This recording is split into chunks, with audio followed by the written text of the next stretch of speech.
Listen. Can we admit this song is bad?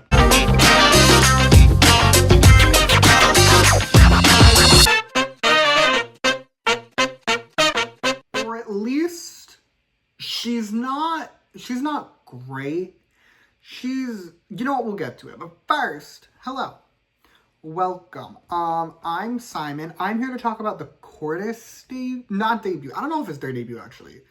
It's their single, What You Want. And I have many a thought about this song. But first, a brief warning, a brief disclaimer. Everything I say in this video is just my opinion. I want to make that clear, like, right off the bat. If you like this song, I love that for you. This video is probably not for you. I don't like this song, spoilers. But if you like it, I love that for you. Because music is subjective. And that is great. Alrighty, now let's talk about the song. Now let's talk about What You Want. And I know I said it, but this song is not great. This song is quite bad even. From a Hybe debut, this is probably the worst one since 2013. And it's not even bad in ways I understand, right? In ways I can defend. It's bad in ways that baffle me. It's bad in ways that confound me. It feels like every single step taken in this song was a mistake. The vocals are rough as all hell. I understand it's intentional, right? Like, I get the vision, but the reason it worked for someone like Nirvana is because Kurt Cobain could sing, right? We knew Kurt Cobain could sing. I don't know if I believe that every member of this group can sing, and not only because it's a Hybe group. Just in general, they have done nothing to prove to me that they can sing. There's also the fact that nothing they're singing really hits for me. The verses are comically bad. Again, every single line in them feels like the wrong one. Every part of it feels bad. I understand that they're not making like your standard pop fare, right? This isn't meant to be like Crown, okay? This isn't meant to be like... Why am I suddenly blanking on Plot Twist? This isn't meant to be a standard pop song, right? And I get that. I can appreciate the more rock-inspired sound. It just doesn't work here. And then there's the chorus. Literally, what the fuck is this chorus? Here's the thing.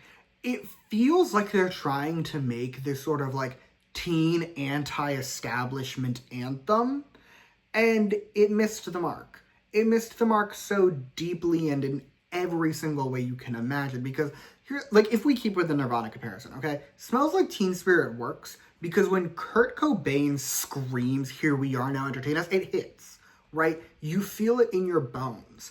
This feels like a bunch of rich kids from a major label who are trying to make this, like, anti-establishment thing. And I'm like, I'm so sorry, you're from Hybe Entertainment. I believe more likely you would sell your siblings out to the establishment before you try and tear it down. Also, if we switch gears, and I mentioned the lyrics, right? Then the lyrics are comical, but there's also the fact that it was produced by the members. And I want to take a minute and dissect that, because I've seen that used by defenders of this song as justification in multiple ways. I've seen tweets including, "It was written by a bunch of teenagers, what do you expect?" And also, at least they produced it themselves, unlike insert other big group. So, like, my thing is, not only are these stances ridiculous, dare I say they are indefensible. For starters, to say that they produced it themselves and therefore I can't criticize it is insane. It is an incorrect stance. There is such thing as bad art, right? Like, art can be bad. The fact that they produced it themselves does not clear it from any criticism simply because they produced it, because by definition, every song was produced by someone. That's like looking me in the eye and being like, I can't dislike Cardi B's new album because she wrote it herself. And I'm like, I can still not like a song on it. So that's ridiculous. And also to say that they're teenagers, so what did you expect, is equally ridiculous, because like June was 18 when he produced Adore You. Jonghyun was 18 when he wrote Julia. Olivia Rodrigo wrote Sour at 17. Teenagers can make good music. This is not that. The last point in defense of this song that I saw that I want to talk about is someone basically saying that K-pop fans in the modern day do not appreciate real music. We are too lost in the pop fair of it all. And I have several issues with this stance. Issue 1, this is K-pop.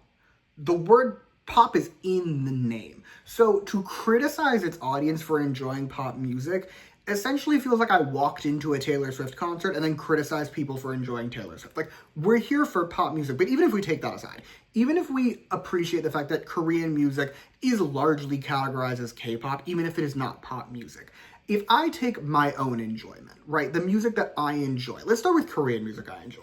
My favorite K-pop albums and K-pop songs range from full K-pop, like SHINee's Odd, EXO's Exodus, very K-pop, okay? There's that. I also Ride or Die, Remapping the Human Soul by Epic High, Taxi Driver by Dynamic Duo, like very much not modern K-pop to ballads and rock music from Korean artists. Like Nell, I made my Wanna Win video and I said I wasn't familiar with Nell's discography, and I've since dived into Nell's discography.